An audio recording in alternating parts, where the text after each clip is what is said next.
میں آج آپ کے لیے یہ کہنا چاہتا ہوں کہ دیکھیں، یہ آپ ایک بڑے خطرناک موڑ پہ کھڑے ہیں۔ اگر میری قوم میری آواز آج سن کے آپ جو اللہ نے ہمارے اوپر حکم دیا ہوا ہے جہاد کا، جہاد ہے کیا؟ پہلے میں یہ بھی کلیئر کر دوں، ظلم کے سامنے اور ناانصافی کے سامنے کھڑا ہونا جہاد ہے۔ اللہ نے ہمارے پہ فرض کیا ہوا ہے۔ کیوں کیا ہوا ہے؟ ہماری بہتری کے لیے۔ جو قومیں رائے حق پہ کھڑی ہوتی ہیں اور انصاف کے لیے کھڑی ہوتی ہیں وہ آزاد ہو جاتی ہیں، اور انصاف کے بعد ہی خوشحالی آتی ہے۔ پہلے مدینہ کی ریاست میں عدل اور انصاف آیا، پھر خوشحالی آئی۔ نیلسن منڈیلا جو موجودہ بڑا ایک لیڈر میں مانتا ہوں، اس نے بڑی پتے کی بات کی۔ اس نے کہا اگر تم نے غربت کم کرنی ہے تو پہلے انصاف لے کے آؤ۔ چائنا نے دنیا کی تاریخ میں کبھی کسی قوم نے غربت کم نہیں کی جو چائنا نے کی ہے۔ 70 کروڑ لوگوں کو پچھلے 30-35 سال میں غربت سے نکال لیا انہوں نے، اور اسی قوم نے 450 وزیروں کو کرپشن کے اندر جیل میں ڈالا، یعنی طاقتور وزیروں کو انہوں نے قانون کے نیچے لے کے آئے۔ تو جو خوشحالی ہوتی ہے وہ انصاف کے ساتھ ہوتی ہے۔ حضرت علی کا قول ہے کہ کفر کا نظام چل جائے گا لیکن ظلم اور ناانصافی کا نظام نہیں چل سکتا۔ جدھر ہم جا رہے ہیں یہ نظام نہیں چل سکتا اور نہیں چل رہا۔ آج پوچھیں لوگوں کے حالات۔ آج کون سی قیامت آئی تھی کہ اپریل میں ہماری حکومت گئی ہے؟ 65 روپے کلو آٹا تھا، آج 135 روپے پہ پہنچ گیا یا اس سے بھی اوپر۔ کون سی قیامت آئی تھی کہ بجلی دگنی ہو گئی ہے؟ پٹرول ڈیزل دنیا عالمی مارکیٹ میں تو ان کی تیل کی قیمت کم ہے۔ کون سی قیامت آئی کہ یہ قیمتیں ان کی آج ادھر پہنچ گئی ہیں؟ کسانوں سے پوچھیں کون سی قیامت آئی ہے کہ یوریا دگنا ان کو دے رہا۔ 60 ارب روپیہ کسانوں نے صرف گندم کی فصل کے لیے یوریا پہ ایکسٹرا خرچ کیا ہے ہمارے دور سے۔ تو کیا ہوا پاکستان؟ یعنی ہماری حکومت جانے سے اب تک یہ کیا ہوا کہ بجلی آج دگنی ہو گئی ہے؟ بجلی کے بل لوگوں سے پوچھیں، آج عوام سے پوچھیں تو صحیح ان کے حالات کیا ہیں، اور ابھی مزید اور مہنگائی آنے والی ہے۔ لیکن جو اس ملک کے طاقتور ڈاکو تھے انہوں نے اربوں روپے کے اپنے کرپشن کے کیسز ختم کروا لیے۔ 1100 ارب روپے کے اپنے کرپشن کے کیسز ختم کروا دیے اور قوم کو انہوں نے بھیج دیا تباہی کی طرف۔ آج ہمارا ملک، کبھی بھی ہمارے معاشی حالات ایسے نہیں تھے جو آج ہے۔ تو یہ کیوں ہے؟ سوال پوچھیں نا اپنے آپ سے، کیوں ہے؟ ہم سب سے زیادہ، میں پاکستانی، میں آپ کو بتاؤں جب میں مکہ گیا ہوں، مدینہ گیا ہوں، سب سے زیادہ مسلمان پاکستانی مجھے ملے وہاں۔ ہم یہاں تبلیغی جماعت کا اجتماع ہوتا ہے، 20 لاکھ لوگ جمع ہو جاتے ہیں، کیونکہ سارے یا عاشق رسول ہیں، اپنے دین میں ماننے والے لوگ ہیں۔ لیکن کیا وجہ ہے کہ ہم تباہی کے راستے پہ کھڑے ہیں؟ کیوں نہیں اللہ ہماری دعائیں کیوں نہیں سن رہا؟ کیونکہ اللہ نے کئی قانون بنائے ہوئے ہیں۔ سارے جتنے اللہ کے پیغمبر دنیا میں آئے تھے، سب ان کی دو میسیجز ہی تھیں، صرف پیغام دو تھے: انصاف قائم کرو اور انسانیت، یعنی کمزور کی مدد کرو، جو کہ جانوروں کے قانون کے اندر کمزور کی سروائیول آف دا فٹسٹ ہے، کمزور مر جاتا ہے۔ انسانی معاشرے میں ہم اپنے کمزور طبقے کی مدد کرتے ہیں۔ جس کو پہلی دنیا کی تاریخ میں فلاحی ریاست بنائی تھی وہ مدینہ میں بنائی گئی تھی، انسانیت کا نظام آیا تھا۔ تو ہم اپنے آپ سے پوچھیں کہ آج وہ ملک جو خیرات دینے میں سب سے زیادہ ہے، میں اس کے سامنے ہوں، کبھی یعنی کہیں دنیا کے اندر کینسر ہاسپٹل کے اندر 75% مریضوں کا مفت علاج نہیں ہو سکتا، صرف پاکستان میں ہے۔ کیونکہ لوگ جب دیکھتے ہیں، جب کسی ادارے کو، جو خیراتی ادارے کے اوپر جب اعتماد کرتے ہیں، تو اس سے زیادہ کھلے دل کے لوگ ہی کوئی نہیں ہے۔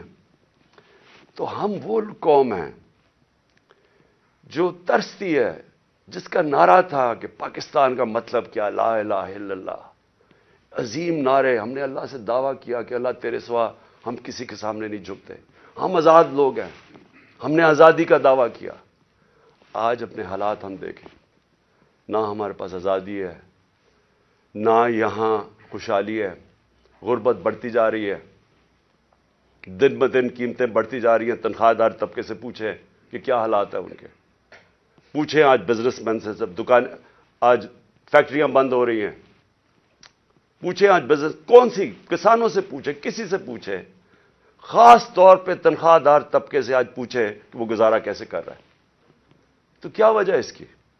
میں آج آپ کو بتاتا ہوں. اس کی وجہ ایک ہے کہ یہاں ظلم اور ناانصافی کا نظام ہے. میرے نبی صلی اللہ علیہ وسلم نے کہہ دیا تھا 1500 سال پہلے کہ طاقتور اگر چوری کرے تو آپ اس کو این آر او دے دیں، اور بیچارے غریب لوگ جیلوں میں جائیں، اور پھر سمجھیں کہ اللہ ہماری دعائیں قبول کرے گا. اور اس لیے جہاد اس نے ہمیں کہا ہے کہ ظلم کے سامنے کھڑے ہو، ناانصافی کو قبول نہ کرو. اور آج میں خاص طور پہ مخاطب ہوں اپنی پاکستان کی عدلیہ سے، اور اس کے بعد پاکستان کی وکلا برادری سے. دیکھیں، اللہ نے آپ کے اوپر بہت بڑی ذمہ داری سونپی ہے. یہ وقت ہے آپ کا کہ آپ اس ملک میں رول آف لا کے لیے کھڑے ہوں. میں یہ آپ کو پورے ایمان سے کہتا ہوں کہ جس طرف یہ لے کے جا رہے ہیں، ہمیں کوئی مستقبل نہیں ہے اس ملک کا. جس طرح کے فیصلے کیے جا رہے ہیں، جس طرح کی انصاف کی اور قانون اور آئین کی دھجیاں اڑائی جا رہی ہیں، جس طرح وہ جنگل کا قانون نافذ کیا جا رہا ہے، اس طرح ہمارے ملک کا کوئی مستقبل نہیں ہے.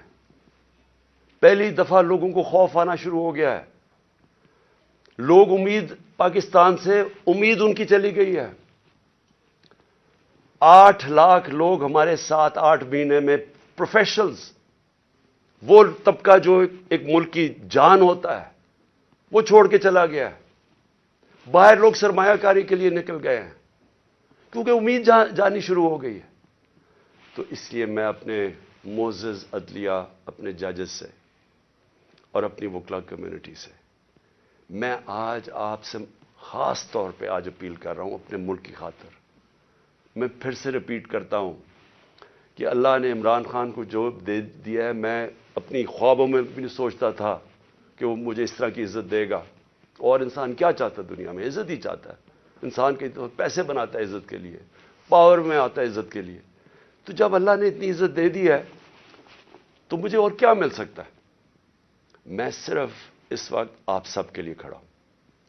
میری جو ساری جدوجہد ہے وہ آپ کے لیے، اور آپ کو اس کے لیے سب کو کھڑا ہونا پڑے گا. میں سارے پاکستانیوں کو کہہ رہا ہوں، آپ اگر آج نہ کھڑے ہوئے، میں آپ کو یقین دلاتا ہوں کہ آگے اندھیرا ہے.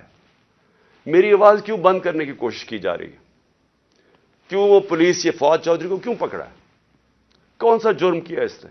کوئی مجھے جمہوریت میں بتائے کہ یہ جرم ہوتا ہے کہ جو اس نے اس کو منشی کہہ دیا، اس کو چیف الیکشن کمیشن. کبھی اس کے اوپر بھی کسی جمہوریت میں پکڑا جاتا ہے؟ اعظم سواتی کا کیا قصور تھا؟ کیا اس نے کہہ دیا کہ جناب ایکس آرمی چیف نے NRO 2 دے دیا؟ تو یہ سینیٹر ہے، اس کی رائے ہے. یہ باقی اس ملک کی اکثریت سمجھتے ہیں کہ ٹھیک ہے. اس کو ننگا کر کے، تشدد کر کے، پھر وہ گندی ویڈیو، اور پھر اس کو پکڑ لیا، 30 FIR کاٹ دی. شہباز گل، ارشد شریف، جو ارشد شریف کی خبریں آتی ہیں کہ کس طرح اس سے کیا گیا. کیا بچہ جانتا ہے پاکستان میں کہ ارشد شریف جیسا خوددار، دیانتدار، کریڈیبل، ایک محب وطن، شاید ہی کوئی صحافی آیا ہو. اس سے جو کیا ہے. اور یہ جو میرے اوپر قاتلانہ حملہ کس لیے کیا گیا؟ میں نے کون سا جرم کیا تھا؟ اور اس کے اوپر ابھی میں آتا ہوں جب میں باقی چیزیں بھی آپ کو سامنے رکھتا ہوں. لیکن میں آج اپنی قوم کو کہہ رہا ہوں کہ دیکھیں، آپ کا مستقبل آپ کے ہاتھ میں ہے. آپ ہیں اللہ کے بعد اس ملک کے وارث. آپ کو اپنی تقدیر اپنے ہاتھ میں لینی پڑے گی. یہ میرا وعدہ ہے کہ جب تک میں زندہ ہوں میں اس ملک کے لیے سٹرگل کروں گا. میں کیوں سٹرگل کروں گا؟ کیونکہ میں کبھی نہیں بھولتا کہ بچپن سے مجھے بتایا گیا ہمارے بڑوں نے کہ تم خوش قسمت ہو، تم آزاد ملک میں پیدا ہوئے ہو. وہ ہمارے بڑے سارے غلام ہندوستان میں پیدا ہوئے تھے. بچپن سے یہ ہمارے میں ڈالا گیا کہ یہ کتنا خوش قسمت سارے ہم ہیں، میری جنریشن، کہ ہم تو ایک آزاد ملک میں پیدا ہوئے. میں کبھی بھی جب دنیا میں باہر گیا، کرکٹ کھیلی، بڑا ٹائم گزارا، پروفیشنل کرکٹ کھیلتا تھا، کبھی میرے ذہن میں یہ نہیں آیا کہ میں پاکستان کے علاوہ کسی اور ملک میں رہ سکتا ہوں. اور میں ابھی بھی جتنی میری باقی زندگی ہے اس ملک کے لیے. میں آپ کو یقین دلاتا ہوں کہ نہ مجھے کوئی جیل سے ڈر ہے. موت میں نے اپنے اتنے قریب سے دیکھی ہے کہ اتنے قریب سے دیکھی ہے. مجھے پورا اللہ پہ اعتماد ہے. میں لا الہ الا اللہ پہ ماننے والا انسان ہوں. جب اس کا فیصلہ ہوگا، قرآن شریف کے اندر آپ پڑھ لیں، آپ نہ آگے ہوتا ہے ٹائم نہ پیچھے ہوتا ہے. اس لیے مجھے کوئی فکر کسی کی نہیں ہے. اور مجھے کوئی یہ جو ہر وقت جیل لے کے جانے لگے ہیں، مجھے اس سے کوئی فکر نہیں ہے. اور نہ ہی میں آپ سب کو کہتا ہوں آپ کو یہ جیل سے ڈرنا نہیں چاہیے. جیل کا ڈراوے جی جیل میں ڈال دیں گے، ڈال دیں جیل میں، کتنوں کو ڈالیں گے. اس لیے میری قوم، آپ کو اگر اپنے آپ کو بچانا ہے، آپ کو اللہ کے حکم پہ چلنا پڑے گا، انصاف کے ساتھ کھڑا ہونا پڑے گا. اور میں اپنی عدلیہ سے پہلے آتا ہوں. سب سے پہلے الیکشن کمیشن. الیکشن کمیشن نے محسن نقوی کو پنجاب کا چیف منسٹر بنایا. میں پہلے الیکشن کمیشن سے سوال پوچھتا ہوں کہ کیا آپ کو نہیں پتا کہ جو آئین کا آرٹیکل 218 اس کی شق 3، کیا آپ کو نہیں پتا کہ آپ کی سب سے بڑی ذمہ داری صاف اور شفاف الیکشن کروانا ہے؟ یہ آپ کی سب سے بڑی ذمہ داری ہے.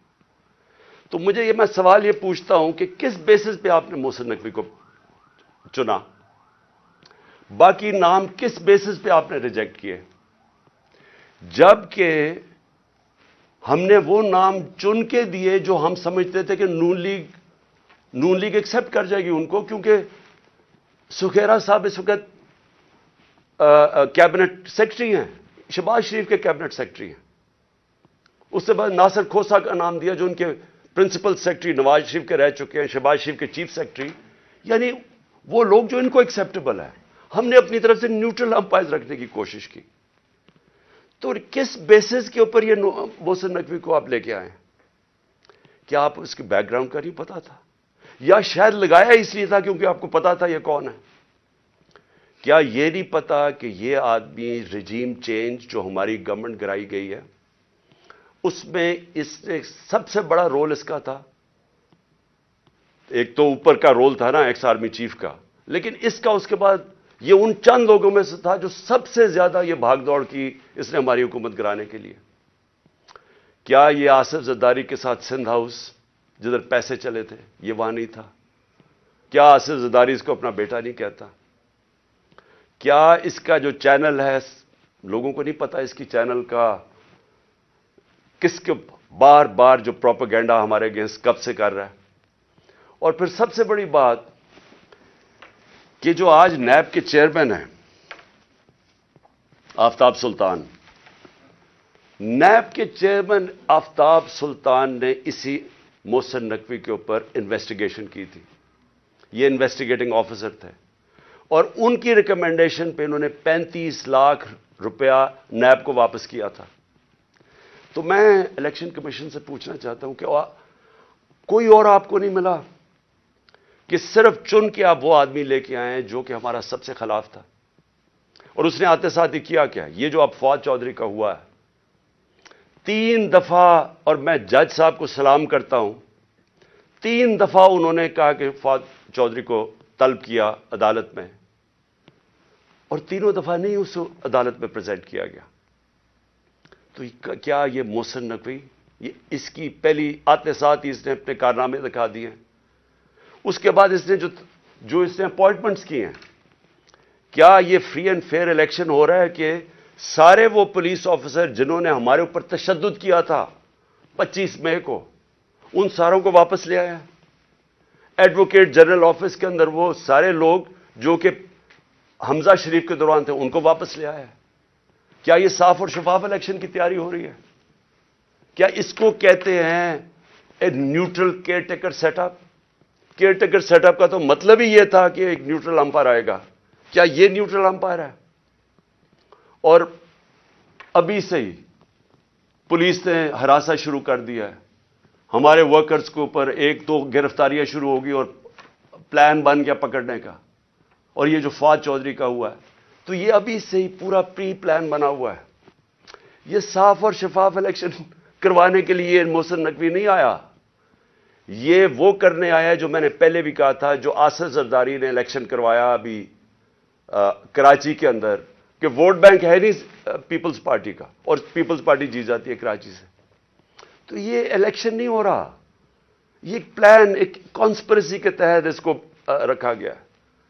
تو میں اپنی عدلیہ اور ہم انشاءاللہ یہ کیس لے کے جا رہے ہیں اپنی عدلیہ کے پاس, تو میں اور پاکستانی آپ سے انصاف کی توقع رکھ رہے ہیں. ہم یہ بھی چاہتے ہیں کہ یہ جو اب فواد چودھری سے ہو رہا ہے اور یہ جو آگے ہونے جا رہا ہے, میں ابھی آپ کو پیشن گوئی کرتا ہوں کیونکہ ان کو سب سے بڑا جس آواز بند کرنی ہے وہ عمران خان کی ہے, تو پورا پلان بنا ہوا ہے ان کا. میں ابھی پیشن گوئی کر رہا ہوں. ہم اپنی عدلیہ سے ایکسپیکٹ کرتے ہیں کہ ہمارے فنڈامنٹل رائٹس کو پروٹیکٹ کریں.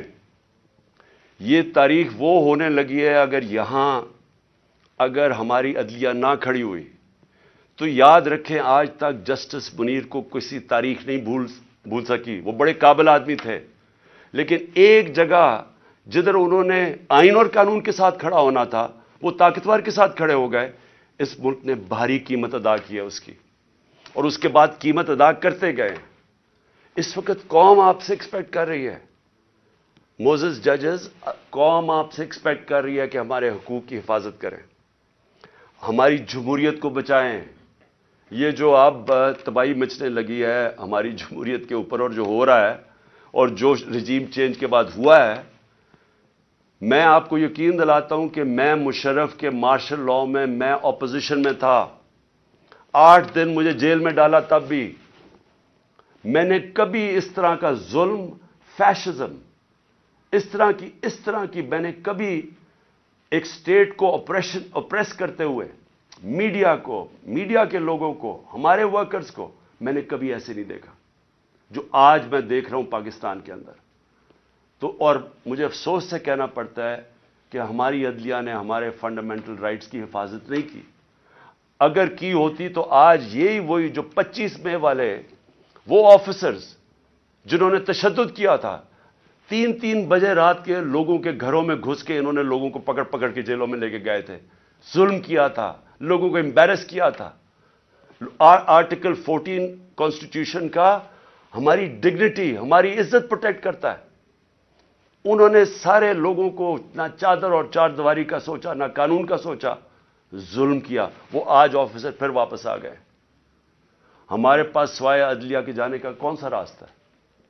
دوسرا راستہ ہے سڑکوں پہ آ جائیں, دوسرا راستہ ہے ملک کو اور نقصان پہنچائیں جو یہ آگے پہنچا سکے ہیں. اس لیے میں اپنی عدلیہ سے ریکویسٹ کرتا ہوں.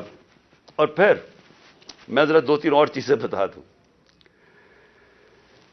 جے آئی ٹی, اب جے آئی ٹی بنی تھی, میرے اوپر قاتلانہ حملہ ہوتا ہے. پہلے تو 16 دن کچھ ہوتا ہی نہیں ہے, نہ کوئی investigation. Police F I R کاٹ کے دیکھ دیتی کہ صرف ایک شوٹر تھا اور دینی انتہا پسند نے اٹیک کیا تھا, جو میں پہلے سے ہی سپٹمبر اور اکتوبر میں نے کہہ دیا تھا کہ میرے اوپر واردات ہونے والی ہے اور نام لیں گے دینی انتہا پسند کا. پوری کانسپریسی بنی ہوئی مجھے قتل کرنے کی.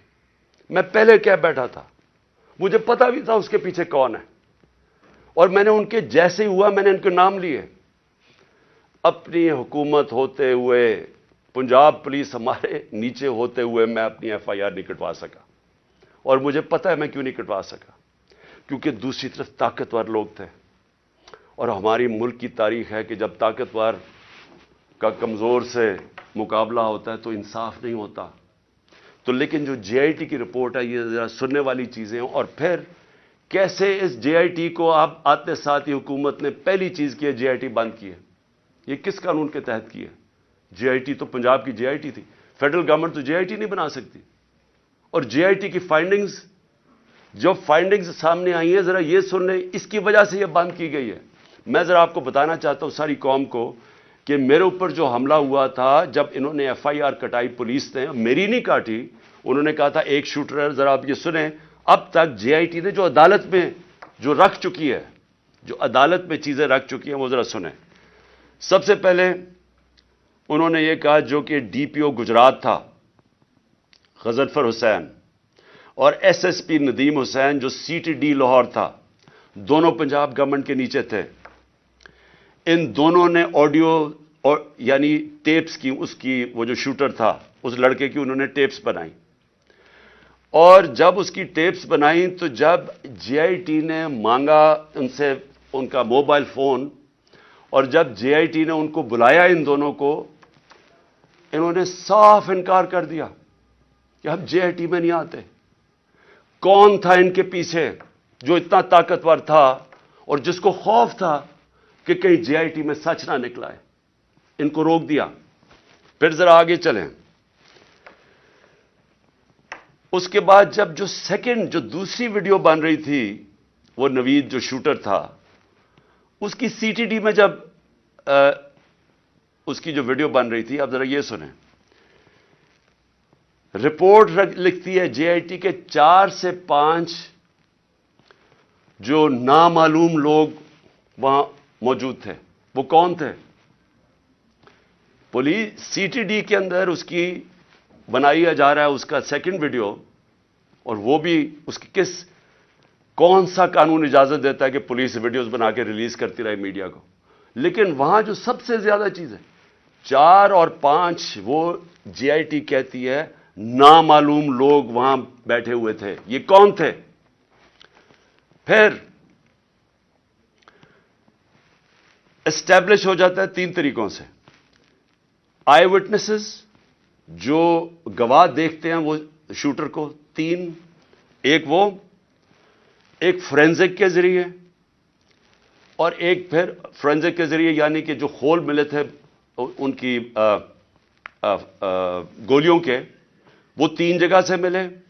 اور کرائم سین رپورٹ جو تھی، ان سب نے ثابت کیا کہ 3 شوٹر تھے.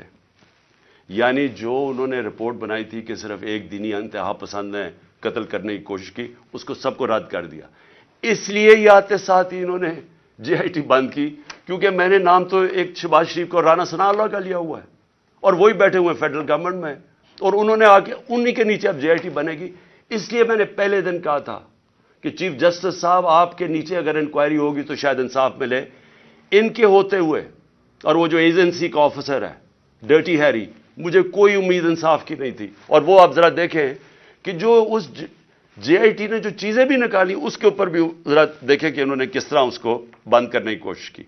پھر یہ ثابت ہو گیا کہ جو لڑکا نوید تھا وہ کوئی دینی انتہا پسند نہیں تھا، اور اس کو ٹریننگ دی گئی تھی پسٹل شوٹنگ کے اندر. کوئی پسٹل شوٹنگ ایسے نہیں کرتا کہ سیدھی ایسے ریپڈ فائر کرے، وہ ٹرینڈ تھا. اور جو 5ویں چیز سامنے آئی، 4 جے آئی ٹی ممبرز کے اوپر پریشر ڈالا گیا. کس نے ڈالا؟ اور انہوں نے اپنی چینج کی رپورٹ، جو عدالت میں جو تھی رپورٹ اس کی فائنڈنگ چینج کر دی. اور پھر کیا ہوتا ہے، جو پروسیکیوٹر جنرل ہے،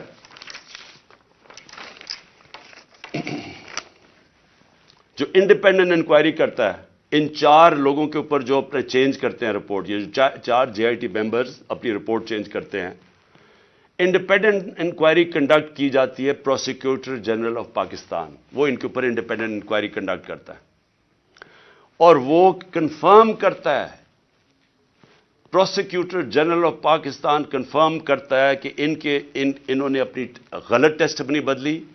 3 شوٹرز تھے، اور اس نے ریکمینڈ کیا کہ ان کے اوپر کرمنل پروسیڈنگز کی جائیں کہ انکوائری کو سیبوٹاج کرنے کے لیے جو 4 جے آئی ٹی ممبرز نے جنہوں نے چینج کیا ہے. تو میرا سب سے بڑا سوال یہ ہے کہ آتے ساتھ ہی پنجاب گورنمنٹ جب سے یہ آیا ہے انہوں نے سب سے پہلے کیوں انہوں نے اسٹڈی کر لیتے, دیکھ تو لیتے کہ جے آئی ٹی رپورٹ میں کیا فائنڈنگز ہیں, بڑی تفصیل میں انہوں نے فائنڈنگز دی ہوئی ہیں. آتے ساتھ ہی اس کو کیوں بند کیا؟ اور پھر جو سب سے زیادہ کام کر رہا تھا, پہلے تو یہ 4 بھگا دیے, جو سب سے زیادہ کام کر رہا تھا میں اس کا نام دیتا ہوں, وہ بڑا مجاہد, اس طرح بھی ماشاءاللہ ایسے لوگ تھے, انہوں نے آتے ساتھ ہی یہ جو محسن نقوی نے اور کیا کام کیا کہ اس نے جو لڑکا جو سب سے زیادہ کام کر رہا تھا, اس کا میں نام اس لیے بتانا چاہتا ہوں کیونکہ سعید انور شاہ, یہ انویسٹیگیٹنگ آفیسر تھا جس نے کھڑا ہوا اور جس نے عدالت کے اندر چلان دیا, انہوں نے آتے ساتھ ہی اس کو سسپینڈ کر دیا. تو میں اس سے کیا مجھے نظر آتا ہے, اس سے مجھے نظر آتا ہے کہ اگر کسی کو بھی شک بھی تھا کہ اس کے پیچھے طاقتور لوگ تھے جنہوں نے یہ سارا پلان کیا ہے, وہ شک ساروں کے دور ہو جانے چاہیے. یہ پلان تھی کانسپریسی, اور یہ لوگ یہ جو اوپر بیٹھے ہوئے ہیں شہباز شریف اور وہ جو دوسرا ہے رانا ثناء اللہ, وہ بالکل اس کے اندر ملوث تھے. کیونکہ اگر وہ ملوث نہیں تھے ان کو کس چیز کا ڈر تھا؟ کیوں وہ یہ بار بار جے آئی ٹی کو سیبوٹاج کرنے کی کوشش کر رہے تھے اور کر دیا؟ کیوں نہیں چلنے دیا جے آئی ٹی کو؟ بعد میں رپورٹس چیلنج ہو سکتی ہیں, اس کے اوپر کیس تو آگے چلتا ہے, لیکن کیوں انہوں نے کیا؟ کیونکہ ہمارے ملک کی تاریخ ہے. لیاقت علی خان کس نے ان کو قتل کیا ابھی تک کبھی نہیں پتا چلا. بے نظیر بھٹو کوئی پتہ نہیں, ایک دم اس کی جو سین تھا جدھر وہ بیچاری کو شہید کیا گیا, وہ سارا ایک دم کلیئر کر دیا. کس کے انسٹرکشن پہ کیا گیا کوئی کبھی نہیں پتا چلتا. اس لیے یہ جو پورا کور اپ ہو رہا ہے یہ بھی کیونکہ طاقتور لوگ انوالوڈ ہیں, اس لیے کوئی پوری کوشش ہوگی اس کو کور اپ کرنے کے لیے. میں آگے اب چلتا ہوں. جب جو آئین ہے ہمارا, اور آئین بڑا کلیئر ہے, آئین کا آرٹیکل 105 یہ کہتا ہے کہ جیسے ہی ایک اسمبلی ڈیزالو ہوتی ہے, جیسی اسمبلی ڈیزالو ہوتی ہے تو گورنر 48 گھنٹے کے اندر وہ ایک ڈیٹ دیتا ہے الیکشن کی. یہ آئین کے اندر لکھا ہوا ہے, 105 آرٹیکل 105 میں لکھا ہوا ہے. نہ کے پی کے گورنر نے ابھی تک ڈیٹ دی ہے, نہ پنجاب کے گورنر نے ڈیٹ دی ہے. سوال یہ کیوں نہیں دی؟ ہم نے اپنی گورنمنٹ کیوں گرائی؟ کبھی سوچا کہ کوئی اپنی گورنمنٹ خود چھوڑ دیتا ہے, ڈیزالو کر دیتا ہے؟ کبھی اس ملک کی تاریخ میں ہوا ہے؟ 60% پاکستان جس کے اوپر ہماری گورنمنٹ ہو, ہم خود ہی کہیں کہ جی ٹھیک ہے یہاں ہم اسمبلیز ڈیزالو کرتے ہیں. میں نے نیشنل اسمبلی بھی اپریل کے اندر ووٹ آف نو کانفیڈنس سے پہلے میں نے وہ بھی کہا تھا کہ میں ڈیزالو کرتا ہوں, الیکشن کروا دیں. تو یہ اس لیے کرتے ہیں, ہم نے اس لیے فیصلہ کیا کہ جب ایک ملک کے اندر سیاسی طور پہ استحکام نہیں ہوتا تو معیشت کے اوپر ڈائریکٹ اس کا امپیکٹ جاتا ہے. ہم نے یہ اس لیے اپنی اسمبلیاں ڈیزالو کی کیونکہ ہمیں نظر آ رہا ہے کہ ملک تباہی کی طرف جا رہا ہے, ڈیفالٹ کی طرف جا رہا ہے. جس طرح میں پہلے کہہ بیٹھا ہوں کہ کسی طبقے سے پوچھ لیں آج پاکستان میں کہ معیشت کا کیا حال ہے, وہ سارے آپ کو یہ کہ جواب دیں گے برے حالات ہیں, گر رہا ہے نیچے. تو ہم نے اس کو اس لیے اپنی گورنمنٹس کی قربانی دی کہ ہم یہ سمجھتے ہیں کہ اگر ہم نے اس ملک کو اٹھانا ہے واپس تو سب سے پہلے صاف اور شفاف الیکشنز کی ضرورت ہے. صاف اور شفاف الیکشنز کا مطلب پولیٹیکل سٹیبلٹی. جب لوگوں کو ایک اعتماد ہوگا, بزنس کمیونٹی کو جو باہر بیٹھی ہے جو اندر بیٹھی ہے, کہ اب 5 سال کے لیے حکومت آ گئی اور پبلک مینڈیٹ کے ساتھ جو بڑے فیصلے کر سکتی ہے, جو ضرورت ہے آج پاکستان کو نکالنے کی اس دلدل میں سے, تو تب ہی ملک اٹھ سکتا ہے. ان کے اوپر تو نہ باہر نہ کسی کو اندر اعتماد رہ گیا ہے. تو یہ تو جتنی دیر چلتی رہے گی لوگوں کی تو تباہی ہے اس کے اندر. تو اس لیے ہم نے اپنی گورنمنٹس ڈیزالو کی تھی. ہمارا سوچ یہ تھی کہ اس کے بعد الیکشنز کی طرف ہم جائیں گے, اور اس لیے قربانی دی تھی. ابھی تک لگ یہ رہا ہے, اور یہ جو محسن نقوی کو لے کے آئے ہیں, اب یہ واضح ہو گیا کہ ان کا کوئی موڈ الیکشن کروانے کا نہیں ہے. میں پھر اپنی عدلیہ سے پوچھتا ہوں کہ اب ذمہ داری آپ کی ہے. آئین کے اندر کوئی گنجائش نہیں ہے. جیسے ہی گورنمنٹ ڈیزالو ہوتی ہے آرٹیکل 105 105 واضح طریقے سے کہتا ہے کہ 90 دن کے اندر آپ نے الیکشن کروانے. اب ذمہ داری آپ کی ہے کیونکہ آپ کو دنیا دیکھ رہی ہے آپ کی طرف کہ کیا یہ آپ کریں گے یا نہیں کریں گے. کیونکہ میں پھر سے کہتا ہوں کہ مجھے افسوس سے کہنا پڑتا ہے کہ ہمارا ملک وہ نہیں بن سکا جو بننا چاہیے تھا. اور اس کی بہت بڑی وجہ یہ ہے کہ یہاں کبھی بھی رول آف لا نہیں ہوا. یا طاقتور ہمیشہ قانون سے اوپر ہے. تو یہ بار بار جب ہم ان سے بھی پوچھتے ہیں، یہ جو بیٹھے ہوئے ہیں اس وقت امپورٹڈ گورنمنٹ ایک ہارس ٹریڈنگ کے ذریعے رشوت دے کے خرید و فروخت کر کے آج بیٹھے ہوئے ہیں اوپر، یہ بھی کہتے ہیں جی ہو جائے گا، کوئی چیز ہو جائے گی، آگے چلے جائے گا الیکشن. بھئی کیسے چلے جائیں گے؟ آئین ہے یا نہیں ہے؟ اگر آپ کا ملک کے اندر آئین ہے اور کوئی قانون ہے تو پھر تو یہ آگے جا ہی نہیں سکتا 90 دن سے. تو یہ بھی آج میں اپنی عدلیہ کو کہنا چاہتا ہوں کہ اب آپ کے اوپر بہت بڑی ذمہ داری آنے والی ہے. کیونکہ یہ جو محسن نقوی کو لے کے آئے ہیں اس کو کوئی ان کا نہیں نظر آ رہا کہ یہ الیکشن کروائیں گے. پھر میں آخر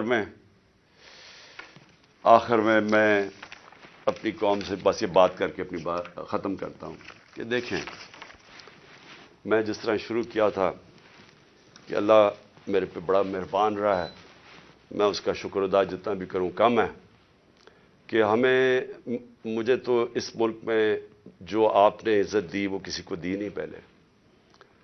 لیکن میں ایک چیز جانتا ہوں کہ میں کسی صورت اگر کسی کا خیال ہے کہ میں ان چوروں کے نیچے مان جاؤں گا ان کی غلامی، میں واضح کر دوں کہ آخری گیند تک لڑوں گا، آخری اپنی سانس تک ان کا مقابلہ کروں گا.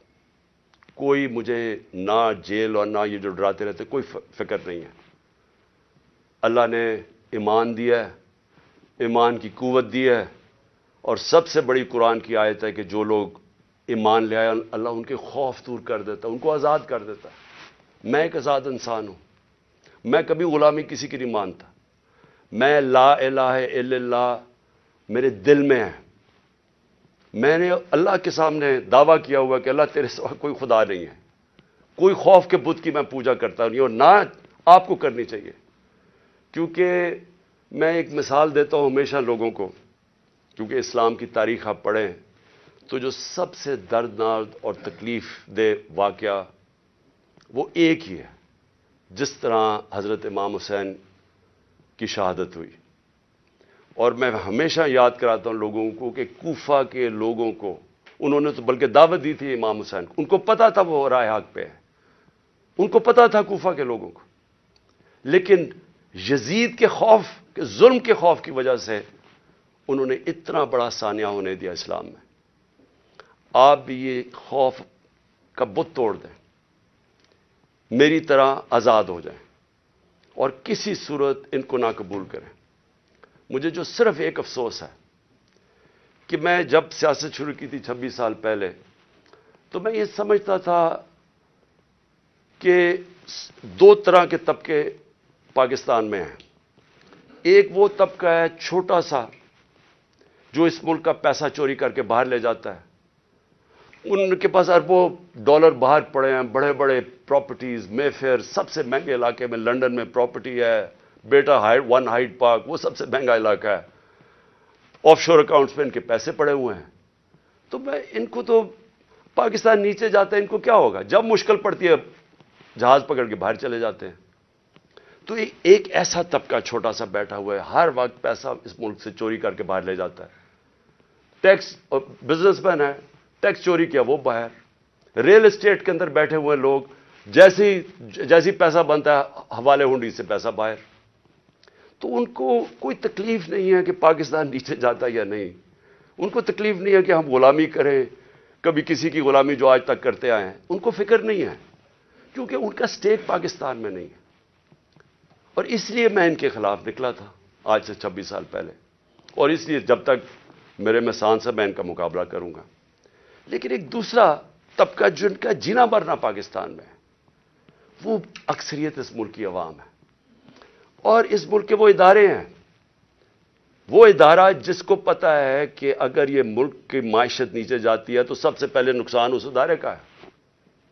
آج سری لنکا کے اندر آئی ایم ایف نے حکم دیا سری لنکا کو کہ اپنی جو سری لنکا کی فوج ہے اس کا آدھا کرو۔ مصر کے اندر آئی ایم ایف نے حکم دیا ہے کہ اپنی فوج کی فضول خرچیاں کم کرو۔ تو کیا وہ جب ہم جو یہ امپورٹڈ حکومت ہمیں اپنے گھٹنوں پہ لے آئی ہے، اپریل میں پاکستان کدھر کھڑا تھا، صرف اکنامک سروے آف پاکستان آپ دیکھ لیں، اور آج کدھر ہے؟ تو کیا وہ جو اب ہمارے سے قیمت ادا کریں گے، کیا ہماری طرح کے جو سمجھتے ہیں کہ ہم ایک آزاد ملک میں رہنا چاہتے ہیں، کیا ہماری آزادی خطرے میں ہوگی یا نہیں؟ تو میں یہ ہمیشہ سمجھتا تھا کہ یہ ادارے کبھی بھی ان لوگوں کے ساتھ نہیں ہوں گے جو یہ ملک کا پیسہ چوری کر کے باہر لے کے جاتے ہیں۔ اور مجھے بڑا افسوس سے کہنا پڑتا ہے کہ ہماری حکومت ہٹا کے ان لوگوں کو بیک کیا گیا جو اس ملک کو 30 سال سے لوٹ رہے تھے۔ چھوڑیں کہ میں کیا کہتا ہوں، صرف انٹرنیشنل میڈیا ان کے متعلق کیا کہتا ہے۔ آج تو ٹیلی فون ہے، اپنا گوگل کر لیں کہ ان دونوں بڑے خاندانوں کے اوپر انٹرنیشنل میڈیا کیا کہتا ہے۔ ان کے خلاف ہماری اسٹیبلشمنٹ نے، ہماری ایجنسیز نے کیا کیا چیزیں نکالی ہوئی ہیں ان کی چوری کے اوپر۔ تو مجھے حیرت یہ ہوئی کہ رجیم چینج کے بعد ان کے ساتھ کیسے کھڑے ہو گئے، وہ ادارہ جس کا سب سے زیادہ سٹیک ہے کہ پاکستان ایک طاقتور ملک بنے، کہ اگر ایک ملک کی معیشت نیچے جاتی ہے تو ہمیں سوویت یونین کی مثال ہے کہ وہ ملک ٹوٹ گیا، تکڑی ترین فوج تھی لیکن ملک ٹوٹ گیا کیونکہ معیشت نیچے چلی گئی۔ تو ان کے نیچے جو انہوں نے 30 سال سے یہ ملک سے کر رہے ہیں، مجھے ابھی تک نہیں سمجھ آ رہی کہ کیسے وہ ادارے ان کے ساتھ کھڑے ہو گئے۔ میں آخر میں اپنی ساری قوم کو کہنا چاہتا ہوں کہ اپنی تقدیر اپنے ہاتھ میں لیں۔ آپ کا مستقبل، آپ کے بچوں کا مستقبل آپ کے ہاتھ میں ہے۔ آپ یہ اگر ظلم نہ، آپ کے پاس اب 2 راستے آ گئے، ایک تباہی کا راستہ ہے، ایک مشکل راستہ ہے، جدوجہد کا راستہ ہے، لیکن پاکستان کی عظمت کا راستہ ہے، اور مجھے امید ہے کہ آپ سب صحیح فیصلہ کریں گے۔ پاکستان زندہ باد۔